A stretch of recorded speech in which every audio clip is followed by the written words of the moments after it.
Check out carmarshal.com. The link is in the description. They help support us.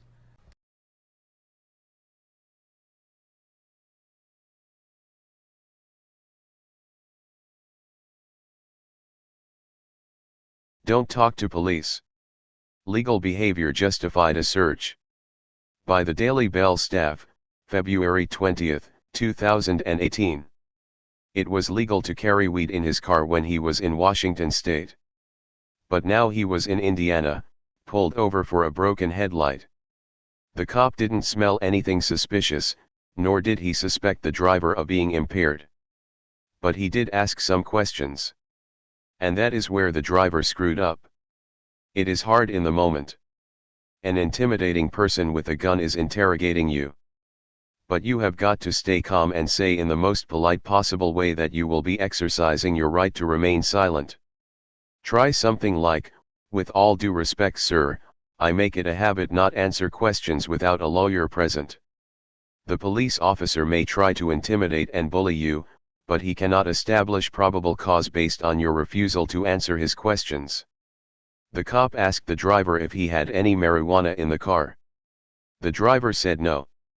The cop then asked if the driver had ever had any marijuana in the car. The driver said that when he was in Washington state, he did carry marijuana in the car, which is legal there. Even though the man was admitting only to legal behavior, the police officer used this fact to justify ordering a canine unit to the scene. The dog alerted the officers to drugs, and a search turned up a small amount of marijuana and a hallucinogen called DMT. The man's lawyer tried to have the evidence suppressed based on the fact that the officer did not legally establish probable cause to order a canine unit. The stop extended beyond a reasonable time frame while waiting for the drug sniffer to arrive. But the court ruled that since the driver admitted to possessing marijuana in the car in the past, it was reasonable for the officer to assume he may still possess marijuana. The judges explained while police can ask questions about unrelated criminal activity during a traffic stop, TCH was under no obligation to answer the officer's questions regarding the past presence of drugs in his vehicle. His choice to do so and to disclose inculpatory information, i.e., that he had previously had drugs in his car, provided the officer with reasonable suspicion to believe at that point that TCH currently had marijuana in his vehicle, the judges said. This just goes to show that even admitting to legal behavior can allow officers to uncover a crime. This case is obvious, but there are so many crimes on the books, that you might not even realize you have broken one. That is why it is always best to avoid answering questions. Police are trained to look for ways to make you trip up. What may seem like an innocent line of questioning is really an officer digging for suspicion, probable cause, and legal infractions. It is always better to remain silent. You don't have to play by the rules of the corrupt politicians, manipulative media, and brainwashed peers.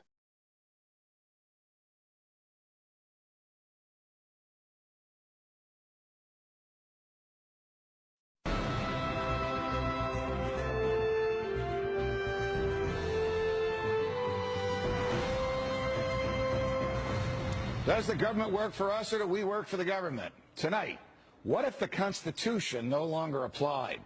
What if the whole purpose of the Constitution was to limit the government? What if Congress's enumerated powers in the Constitution no longer limited Congress, but were actually used as a justification to extend Congress's authority over every realm of human life?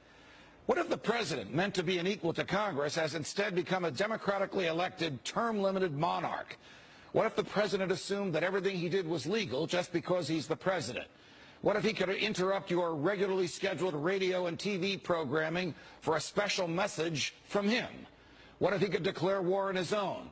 What if he could read your emails and your texts without a search warrant? What if he could kill you without warning? What if Supreme Court justices no longer looked to the Constitution to determine the constitutionality of a law, but rather simply to what justices who preceded them thought about it? What if the rights and principles guaranteed in the Constitution have been so distorted in the past 200 years as to be unrecognizable by the founders?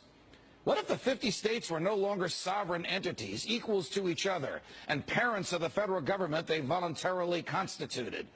What if the states were mere provinces of a totally nationalized and fully centralized government? What if the Constitution was amended stealthily, not by constitutional amendments duly ratified by the states, but by the constant and persistent expansion of the federal government's role in our lives? What if the federal government decided if its own powers were proper and constitutional? What if the Constitution were no longer the supreme law of the land? What if you needed a license from the government to speak, to assemble, or to protest against the government? What if the government didn't like what you planned to say, and so it didn't give you the license? What if the right to keep and bear arms only applied to the government? What if posse comitatus, the federal law that prohibits our military from occupying our streets, were no longer in effect? What if the government considered the military an adequate dispenser of domestic law enforcement? What if cops looked and acted like troops and you couldn't distinguish the military from the police? What if you were not secure in your person, in your papers, and in your property? What if federal agents could write their own search warrants in defiance of the Constitution? What if the government could decide when you were and were not entitled to a jury trial? What if the government could take your property whenever it wanted? What if the government could continue prosecuting you until it got the verdict it wanted? What if the government could force you to testify against yourself simply by labeling you a domestic terrorist? What if the government could torture you until you said what the government wanted to hear? What if people running for president actually supported torture?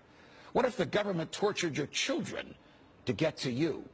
What if government judges and government lawyers intimidated juries into convicting the innocent? What if the government could send you to your death and your innocence meant nothing so long as the government's procedures were followed?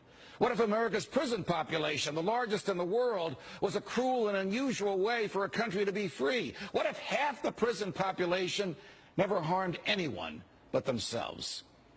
What if the people had no rights except those the government chose to let them have? What if the states had no rights except to do as the federal government commanded? What if our elected officials didn't really live among us, but instead all had their hearts and homes in Washington, D.C.? What if the government could strip you of your rights because of where your mother was when you were born? What if the income tax was unconstitutional? What if the states were convinced to give up their representation in Congress? What if the government tried to ban you from using a substance in your body that is older than the government itself? What if voting didn't mean anything anymore because both political parties stand for big government? What if the government could write any law, regulate any behavior, and tax any event? The Constitution be damned. What if the government was the reason we don't have a Constitution anymore? What if you could love your country but hate what the government has done to it? What if sometimes to love your country you had to alter or abolish the government? What if Jefferson was right? What if that government is best which governs least? What if I'm right? What if the government is wrong? What if it is dangerous to be right when the government is wrong? What if it is better to perish fighting for freedom than to live as a slave? What if freedom's greatest hour of danger is now?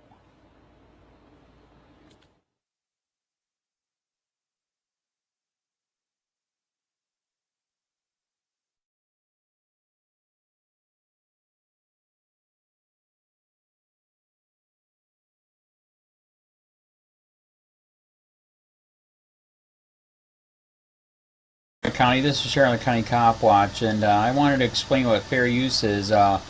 You can use pieces of news articles if you're doing it for news reporting, you have commentary, and you're doing it for education purposes. So that's what fair use is, as you can see right here.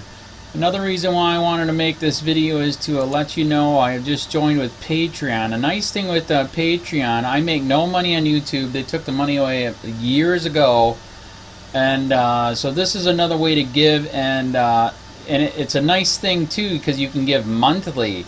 You can give $1, $5, $10, whatever. I do 4 to 5 hours a day on trying to wake the sheeple up on how corrupt it is and different ways that you can fight the corruption.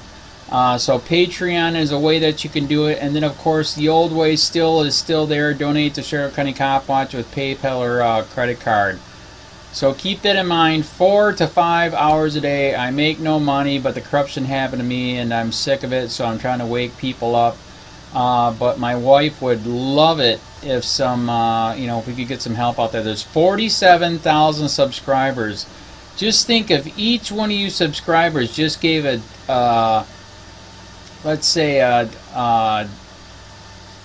actually, yes, $1 a month. 47,000 subscribers gave $1 a month.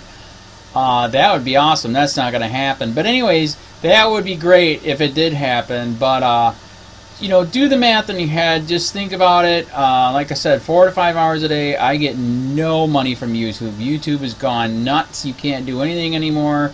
They're taking the money away everywhere. So these are a couple different ways that you can still help out with all this time that I put in. And as you know, I'm in a special situation where, at least I can do it. 4 to 5 hours a day. We have a cleaning company during the day. That's what allows me to do this, and we're debt free. So this is my hobby. I don't go fishing and all that other crap. I try to save the world. So help me out to make the wife happy, man. In fact, if you guys did give $1 a day, and there was 47,000 of you, and you did it, and each of you gave $1, and that was every month, oh my God, yes, I could quit. I could start suing them. Another idea, too, that we have is, if I got, some funds, we could actually contact everyone that has been ticketed and or arrested and put in jail and start sending them postcards to let them know we're here, and to see if everything went all right, and if it didn't, find out their story. So we could even do more investigations and more lawsuits. Lawsuits take money. So just think about that. 47,000 of you so far right now. $1 a day. $1 a month on Patreon, or $5 a month Patreon, 10, 20, whatever. Just do the math in your head. Help out. This is a lot of work every single day.